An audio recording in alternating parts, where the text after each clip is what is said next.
말씀드린 주요 골자는 왜 암에 걸리느냐 하는 겁니다. 이거를 정확하게 이해를 해야 우리가 정확하게 어떻게 암 환자한테 도움을 줄 수 있는지를 알 수 있거든요.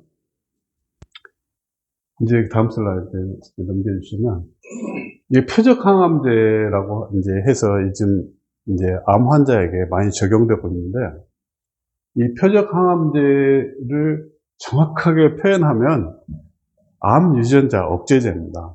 그럼 암 유전자가 무엇인가 하고 질문을 하면, 암 유전자는 그 세포 분열에 꼭 필요한 유전자들이에요.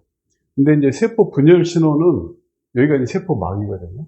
세포막에 이거 수용체들이 있고, 이제 생화학 시간에 다 나오는 얘기들입니다. 여기 이제 라이간드가 이게 와서 붙으면 여기 리셉터가 액티베이션이 돼서 그 다음에 시그널을 이렇게 쭉 아래로 내려 보내거든요. 근데 요 밑에 이제 세포 핵이 있어서 거기서 유전 정보가 활성화되고, 그래서 결과적으로 세포가 분열이 일어나게 되는 거죠. 근데 이 분열 과정은 특별한 게 있어요. 그게 뭐냐면, 이 신호 라이간드가 왔을 때만 분열을 해야 돼요. 근데 한 번 라이간드가 오면 세포는 한 번만 분열해야 돼요. 한 번 왔는데 여러 번 분열하면 안 돼요.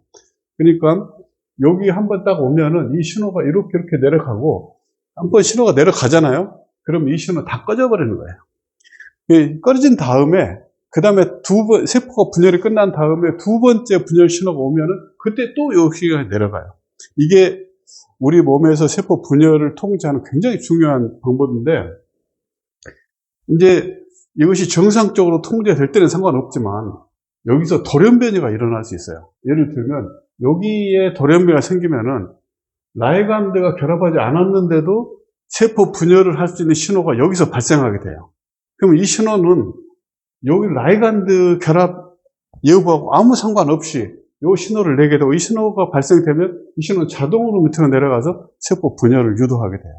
이 신호가 가장 중요한 특징이 뭐냐면, 외부에서 오는 그 라이간드하고 무관해야 돼요. 그리고 한번 얘가 돌연변이 되면은 꺼지지가 않아요. 계속 켜져 있어요. 그러면 이 세포는 한번 분열하고 두 번째 단계에서도 또 신호 계속 있기 때문에 연속적으로 분열하게 되고 결국 암을 만들게 되는 거죠. 근데 이런 돌연변이가 여기서 생길 때도 있고, 여기서 생길 때 어디서 생겨도 요 밑에서 볼 때는 분열 명령을 받는 거죠. 그 중에 이제 가장 이제 많이 연구되고, 실제로 약도 많이 개발된 것만 여기에 표현된 거예요. 근데 실제 이런 그 유전자들은 우리 몸에 일단 최소한 1000개는 넘어요. 한 3000개 정도 된다는 사람도 있고요.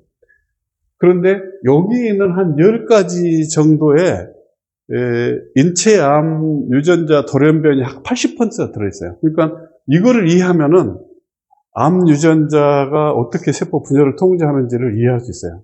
그런데 이 중에서도 이 KRAS 돌연변이나 요 RTK 요 두 개가 약 한 50% 정도 돼요. 나머지를 다 합쳐도 요 두 개가 암을 일으키는 것만 못해요. 그 중에서도 이게 제일 많아요.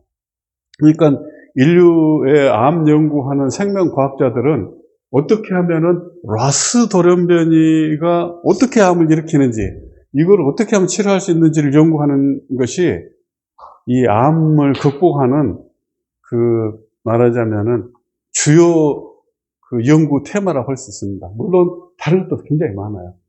그래서 얘네들이 왜 암이 생겼는가 보면은 암 유전자에 돌연변이가 들어가서 이 돌연변이 때문에 이 유전자의 작용 시간이 길어지는 거예요. 그러니까 꺼지지 않는 거죠.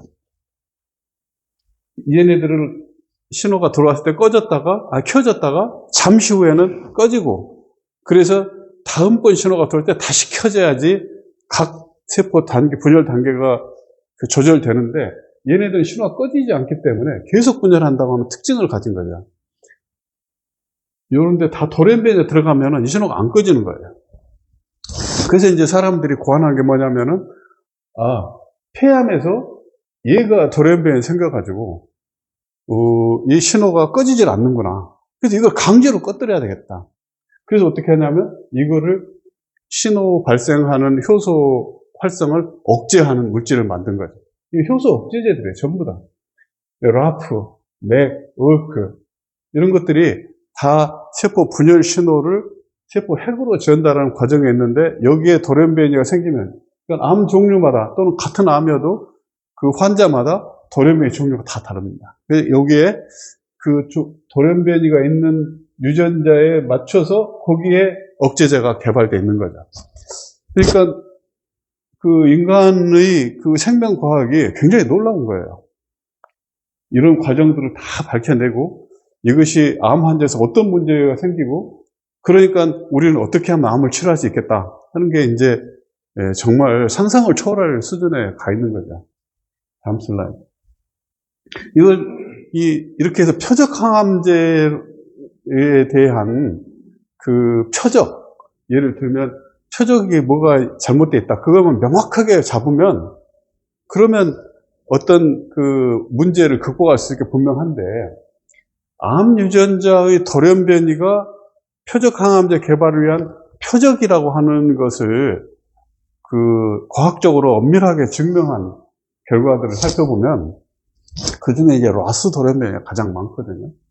이제 마리아노 바바시드라는 사람이 한 40년 전에 처음으로 그 라스 돌연변이가 인체암을 일으킨다는 걸 밝혔는데, 여기 보시면은 판크레아스는 이제 췌장암이고, 췌장암은 90%가 라스 돌연변이를 가지고 있어요. 여기 K는 뭐냐면, 라스는 K라스, N라스, R라스 이렇게 세 가지가 있는데, 실제로 인체에서 암을 일으키는데 가장 중요한 라스는 K라스입니다.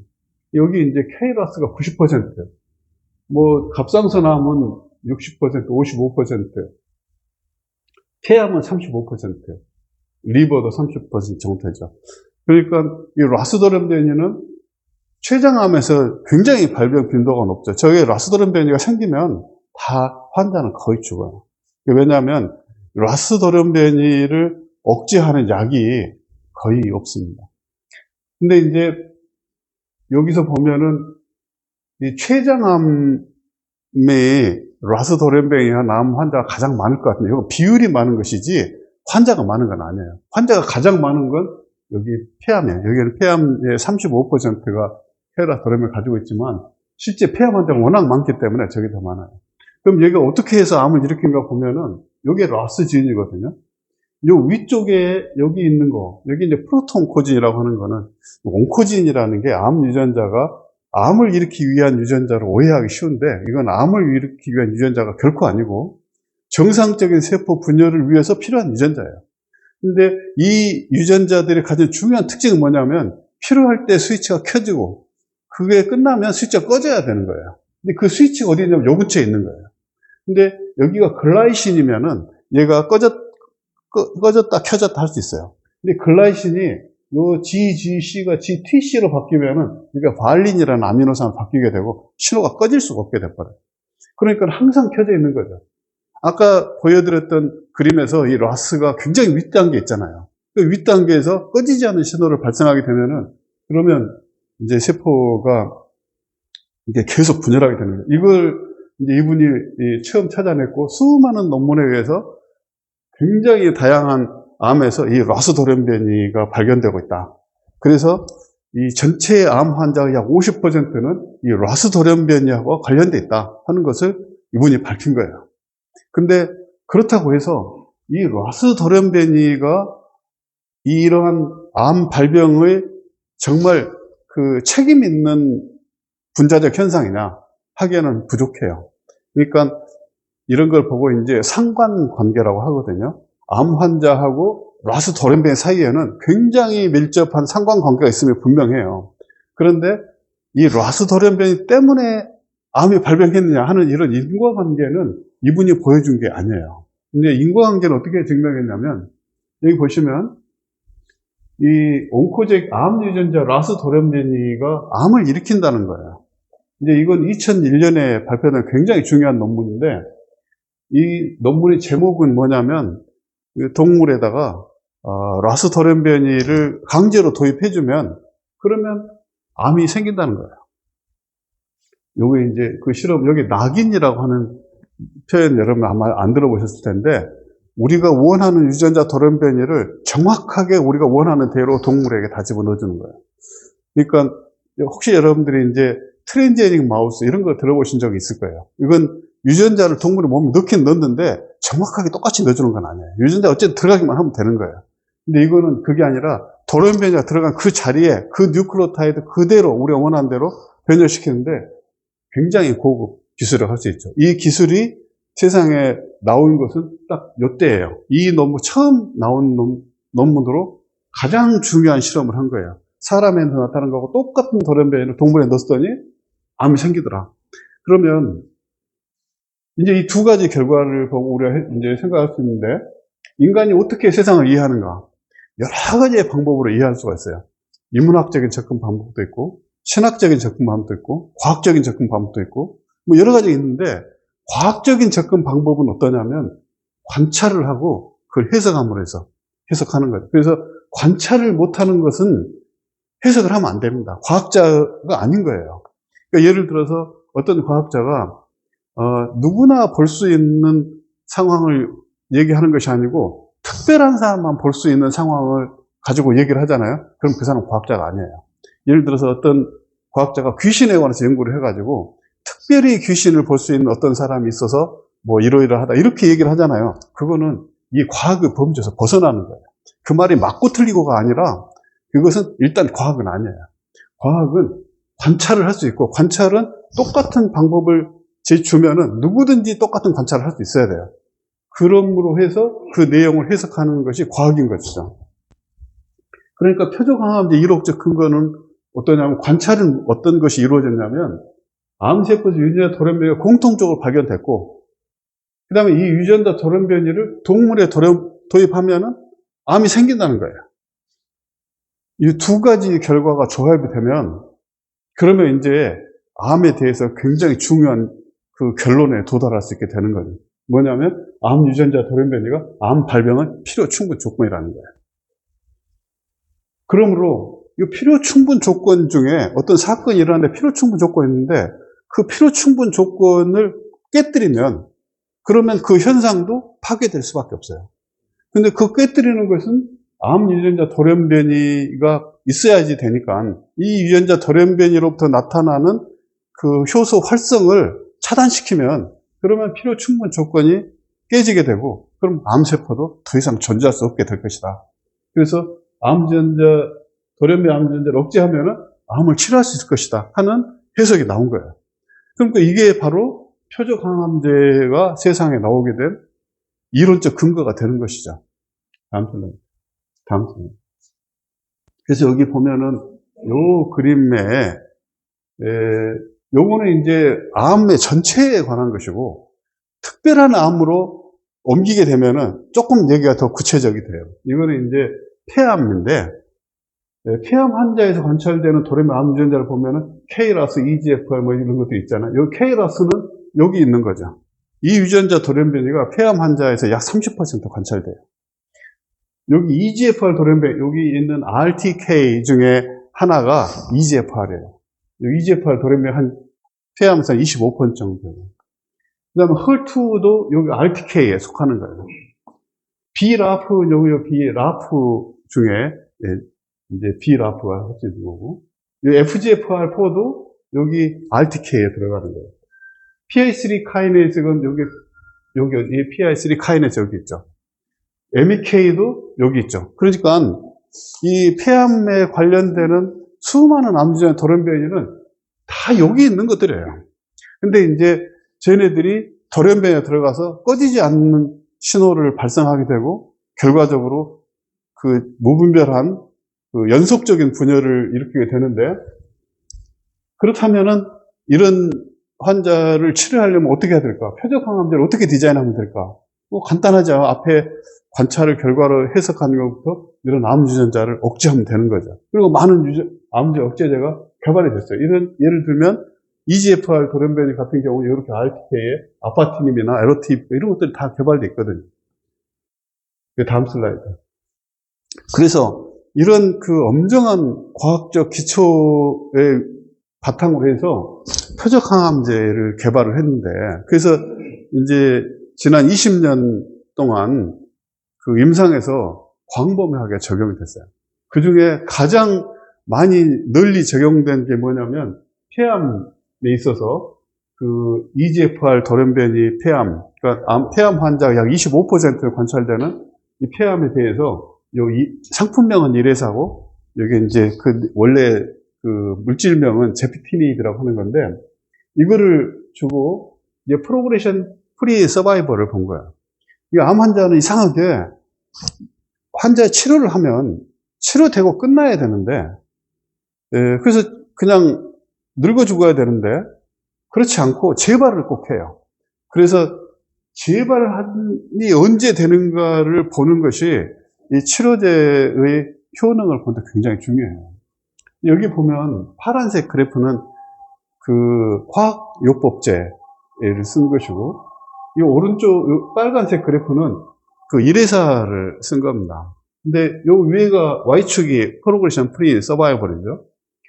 여기 보시면 여기 세월이 가면은 시간이 가면 1년, 2년 되면 여기가 점점점 재발을 하는 거예요, 환자들이. 근데 재발을 하면 어떠냐? 재발하면은 또 항암제 그 일회사나 이렇게 주면 되지 않겠냐 싶은데 이 재발한 암은 원래 썼던 암 치료제가 듣질 않아요. 그러니까 새로운 치료제를 써야 되는데 새로운 치료제를 뭐를 써야 될지 알 수가 없어요. 왜냐하면 여기 EGFR 돌연변이 있어서 이게 가장 적합하다고 해서 세상에 나온 게 일회사였는데 근데 그걸로 안 될 때 도대체 뭘 쓸지 알 수가 없는 거죠. 그러니까 결국 환자는 대부분 이제 재발한 환자는 사망하게 됩니다. 근데 이걸 보시면 50% 서바이벌, 그러니까 프로그레션 프리 서바이벌을 보면은 여기가 확실히 이 표적 치료제가 이 그래프를 오른쪽으로 이동시켰다는 걸 알 수 있어요. 그러니까 그 재발 없는 PFS를 보면은 여기가 요만큼 이동한 걸로 봐서 이것은 결국 재발이 늦춰졌기 때문에 결국 환자 수명이 연장된 것과 똑같아요. 얼마나 연장됐냐 하면은 여기서 요만큼 평균으로 보면은 약 한 5개월, 5.5개월 정도 연장시킨 거예요. 그러니까 이 현대과학으로서 현대과학 꽃으로 세상에 나온 표적 항암제는 암 환자의 수명 연장에 굉장히 기여한 거예요. 근데 이걸로 이 축배를 들고 환호를 올리는 그룹들이 있는 반면에 굉장히 괴로워하는 그룹이 있어요. 뭐냐면 축배를 드는 그룹은 어디냐면 제약회사예요. 제약회사는 이걸 하면은 환자의 생명이 너무 소중하기 때문에 6개월만 연장된다고 해도 다 사람들이 쓰게 되고 제약회사는 어마어마한 돈방석에 앉게 돼요. 그 금액은 상상을 초월해요. 근데 그 금액이 다 어디서 나왔느냐? 환자들의 주머니에서 나온 거예요. 근데 환자들은 어떠냐? 환자는 단 6개월을 수명 연장에 지나지가 않아요. 이거는 대부분의 사람들이 알지 못해요. 그뿐만 아니라 요 오른쪽에 보면은 24개월 정도 2년이지 않습니까? 2년이면 요 파란색 그래프에서는 여기서 다 바닥에 떨어져 있어요. 요 빨간색 그래프는 어떠냐? 여기 또 거의 바닥에 떨어져 있어요. 요만큼만 돼서 그렇지 여기를 42개월 하면 다 여기 다 바닥에 다 있어요. 여기만큼. 그러니까 다시 말하면 이걸 보고 이제 사망 위험이라고 표현하는데 사망 위험은 현대의학에 꽂힌 표적 항암제로 해도 조금도 감소하지 않았어요. 여기 재발을 위한 평균 수명은 약간의 연장이 있는데 이 수명이 평균 수명 50% 해도 1년을 넘기기 힘들어요. 그럼 이 그래프 패턴이 그 일회사만 가지는 이 독특한 특징이냐 하면은 그렇지 않아요. 지금까지 나와 있는 모든 표적 항암제는 다 똑같은 패턴을 보여요. 그러니까 이 그래프가 다소간 좀 더 오른쪽으로 가는 것도 있고, 이 오른쪽 이것도 못 미친 것도 있고 굉장히 많지만 거의 대부분 일회사만 못해요. 근데 최근에 나온 이제 아주 좋다고 하는 항암제들은 그래프가 이 오른쪽으로 조금 더 가고 있어요. 오른쪽으로 갔다고 해도 여기보다 그 빨간색 그래프보다 1.5개월, 2개월, 3개월 뭐 그 정도예요. 그러니까 환자의 평균 수명은 이때 12개월이었던 것이 아마도 맥시멈 15개월까지 연장되는 그 정도 선이지 그 더 이상 참 차이가 없어요. 그 다음에 지금 나온 어떤 항암제도 사망 위험을 감소시킨다고 하는 그런 항암제는 없어요. 그러니까 이것이 도대체 무슨 뜻인가? 이걸 제약회사가 굉장히 환호할 만한 이런 결과가 실제 환자에게는 사실 그렇게 환호할 만한 일은 아닌 거예요. 더구나 이걸 보는 과학자의 입장에서는 비참할 정도예요. 왜냐하면 우리는 과학적 근거에 인해서 원인과 결과를 따져서 이게 암 발병의 필요 충분 조건을 찾아내고 그 필요 충분 조건을 약으로 분교시킴으로 해서 그 질병을 치료하려고 했는데 사실은 질병을 치료하는 데 실패한 거예요. 그러면 인류가 의지하는 과학이 근본적으로 잘못된 것이 아니냐 하는 생각을 할 수가 있어요. 그런데 과학은 너무나 강력하고 여태까지 그렇게 틀려본 적이 없어요. 사람을 달에 보냈잖아요. 그게 다 과학적 근거인데 그런 거를 무시하고 우리 인류가 잘못된 과학의 토대 위에 있다 이렇게 생각하는 것은 그것도 잘못이에요. 그럼 도대체 뭐가 문제일까요? 다음 슬라이드. 그래서 이제 그렇다면은 우리가 정말 과학이 발전해서 예를 들어서 1만 년 후 정도 돼서 정말 좋은 표적 항암제를 개발하면은 그러면 암을 치료할 수 있을까 하는 질문을 했어요. 그건 뭐냐면은 동물에다가 돌연변이 암 유전자를 도입하면은 암이 생긴다고 했잖아요. 이게 다 돼요. 누가 해도 돼요. 이런 논문은 수천 편 세상에 나와 있어요. 그래서 암 발병하는데 그 다음에 동물에서는 우리가 사람하고 달리 아주 굉장히 특별한 일을 할 수 있어요.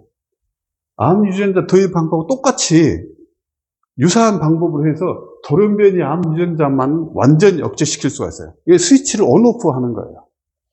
그러면 돌연변이 암 유전자가 들어가서 암을 발병했는데 돌연변이 암 유전자의 꺼지지 않는 분열 신호 때문에 암이 자라는데 그 꺼지지 않는 신호를 영원히 없애버린 거예요. 그럼 어떻게 돼야 되겠어요? 그럼 암이 치료가 돼야 되죠. 이게 암이 치료가 됐어요. 근데 이 치료되고 나서 그걸로 끝난 게 아니라는 거예요. 그게 뭐냐면 2주 후에 암이 재발을 해요. 어떻게 이런 일이 가능해요? 완벽하게 통제된 일인데. 그리고 재발된 암을 보면 이 돌연변이 암 유전자가 완벽하게 억제되어 있어요. 그러니까 암 유전자에 돌연변이 들어간 것을 완벽하게 억제하지 못해서 암이 재발한 게 아니에요. 이 과학적으로 우리가 원하는 모든 효과를 다 충분히 거뒀음에도 불구하고 이 결과는 표적 항암제를 쓴 암 환자에서 나타나는 현상이 동물에서 똑같이 나타나는 거예요. 그러면 이거는 물질이 암 억제 유전자를 억제하는 표적 유전자가 완벽한 상태에 간다고 해도 암의 재발은 피할 수 없다는 걸 말하는 거예요. 근데 이런 내용은 일반적으로 아무도 말하지 않아요. 왜 말하지 않냐면 이거를 말하게 되면은 이 표적 항암제가 가지는 한계가 세상에 드러나게 되고 이것이 시장에 확 위축돼 버려요. 그러니까 예를 들어서 이 암이랑처럼 그런 현대 의학에만 너무 의존하는 게 아니라 좀 다른 데로 돌아보겠다는 분들에게는 관심이 갈 수 있는 굉장히 중요한 자료이지만 대부분의 사람들은 그렇지 않아요. 대부분 사람들은 기존에 나와 있는 표적 항암제가 인간이 선택할 수 있는 가장 좋은 방법이고 지금은 불완전하지만 이런 이론으로 해서 계속 약을 발전시키면 언젠가는 우리가 이 암을 완치시킬 수 있을 것이다 하지만 이 결과는 그렇지가 않아요. 그렇다면 이건 더욱 문제예요. 어떻게 재발할 수 있는가? 그래서 자세히 살펴봤더니 재발한 암에서는 2차 암 유전자 돌연변이가 발생한 거예요. 첫 번째 암 유전자 돌연변이는 이거는 뭘 했냐면 KRAS 돌연변이를 준 거예요. KRAS 유전자 돌연변이 가장 깊이 연구됐기 때문에 그래요. 그리고 이거 KRAS 유전자 돌연변이 억제한 거예요. 그러면 암이 치료되고 없어져야 되는데 KRAS 돌연변이는 확실히 억제되어 있는데 전혀 다른 암 유전자가 또 새로운 돌연변이를 받아가지고 암이 발생한 거죠. 이 과정은 아주 아니, 여기서도 암주에 도르메니가 첫 번째 암 환자가 발생할 수 있으면, 뭐, 두 번째 암주에 도르메니가 발생할 수 있는 거 아니냐. 이제 그렇게 생각할 수 있지만, 잘 들여다보면은, 그렇지 않아요. 다음 슬라이드. 왜 관찰에 근거한 해석이 틀렸을까? 이거를 이해하기 위해서는 인간이 이 사물을 볼 때 무엇을 보고 어떻게 이해하느냐 하는 부분을 잘 이해를 해야 돼. 그걸 알아야 되는데, 이 얘기는 아주 유명한 얘기입니다. 미국에서 2차 대전 때 독일하고 이렇게 전쟁을 하는데, 독일의 폭격기가 가서 엄청나게 폭격을 했어요. 그래서 이제 전투기도 하고 폭격기도 하고 그랬는데, 독일의 과학기술 수준이 당시 미국보다 더 높았어요. 그러니까 미국이 상상할 수 없는 대공망이 있는 거예요. 그러니까 굉장히 많은 전투기, 폭격기가 가도 독일의 대공망에 엄청나게 상상보다 더 높은 비율로 이 전투기, 폭격기들이 격추돼 버린 거예요. 그래서 어떻게 하면은 격추율을 낮출 수 있을까 하고, 거기 이제 전쟁에 출격했다가 돌아온 비행기를 하나도 빠짐없이 다 분석을 해서 총알 자국을 검사를 했어요. 그때 여기 빨간 게 다 총알 자국들이에요. 그래서 이 결과를 미국에 있는 최고의 이 통계학자들이 모인 단체가 있어요. 거기에 엄청난 비용을 들여서 이걸 분석을 해서 이 비행기를 개조시킬 것을, 설계를 변경시켜서 요청을 했습니다. 이제 이 폭격기가 이렇게 가려면은 철판을 두껍게 대면, 그러면 총알을 맞아도 조금 더 버틸 수 있겠죠. 근데 문제는 철판을 두껍게 대면 비행기가 무거워져요. 비행기가 무거워지면 연료가 더 많이 필요하고, 또 그만큼 거기에 폭탄을 많이 실을 수가 없어요. 그러니까 최소한의 철판을 대고, 그리고 안전을 최대한 할 수 있어야 돼요. 그러니까 수학자가 필요한 거예요. 그래서 최고의 당대 수학자들이 요 결과를 보고, 총알이 여기가 지금 많이 박혔잖아요. 여기는 튼튼하게 하는 거예요. 이 바닥에. 그리고 등 쪽은 안 맞았어요. 다 배 쪽을 맞았죠. 그러니까 비행기가 이렇게 아래쪽으로 하니까 뒤집어 나는 거 아니잖아요. 그러니까 등은 철판을 댈 필요가 없고, 총알 맞는 자리, 여기에 총알 맞어요. 여기는 밀도가 높으니까 두껍게 되고, 여기는 총알 밀도가 낮으니까 적게 되고, 이렇게 디자인을 했어요. 그래서 실제로 상상을 초월하는 금액이 국방부에 투입이 되고 비행기의 개조가 이루어졌어요. 그런데 그렇게 해도, 그 많은 돈을 들였는데도 이 비행기의 격추율은 조금도 줄지 않은 거예요. 우리 암 환자에게 그렇게 많은 과학적인 관찰을 근거해서 약을 해서 줬지만, 거의 대부분 환자는 거의 사망에 이르는 것과 거의 유사한 결과예요. 도대체 왜 이런 일이 벌어졌을까? 이거는 다시 보면은 그 이유를 알 수 있어요. 이제 수많은 실패를 거듭하고 나서 왜 안 될까, 왜 안 될까를 거듭하다가 어떤 수학자 한 명이 찾아낸 거예요. 그 뭐냐면, 여기가 총알 자국이 없잖아요. 왜 없을까요? 여기 총알을 맞은 비행기는 돌아오지를 못했어요. 격추돼 버린 거예요. 여기 총알 자국을 맞은 것은 왜 관찰됐을까요? 얘는 여기 총알을 맞았지만 돌아온 거예요.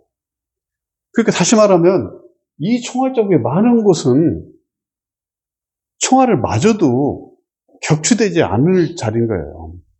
중요한 자리는 이런 데인 거예요, 이런 데. 그런데 여기다가 철판을 대야 되는데, 그렇지 않고 철판을 안 대도 되는, 여기다가 대면은 어떻게 되겠어요? 비행기 무게만 무거워지지 격추 감소에는 아무 도움이 안 되는 거죠.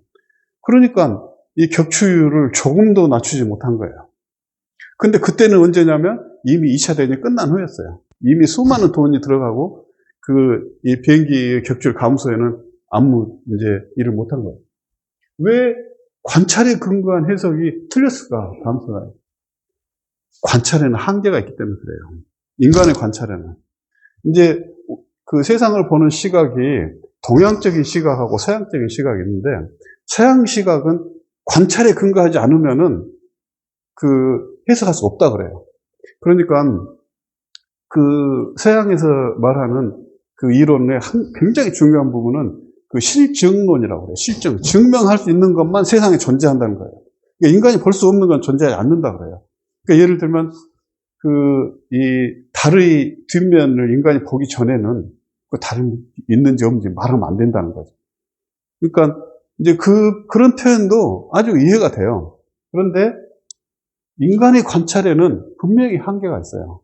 그러니까 그 해석도 잘못된 거예요. 제대로 된 해석은 어떻게 해야 될까? 관찰할 수 없는 부분도 해석할 수 있어야 돼요.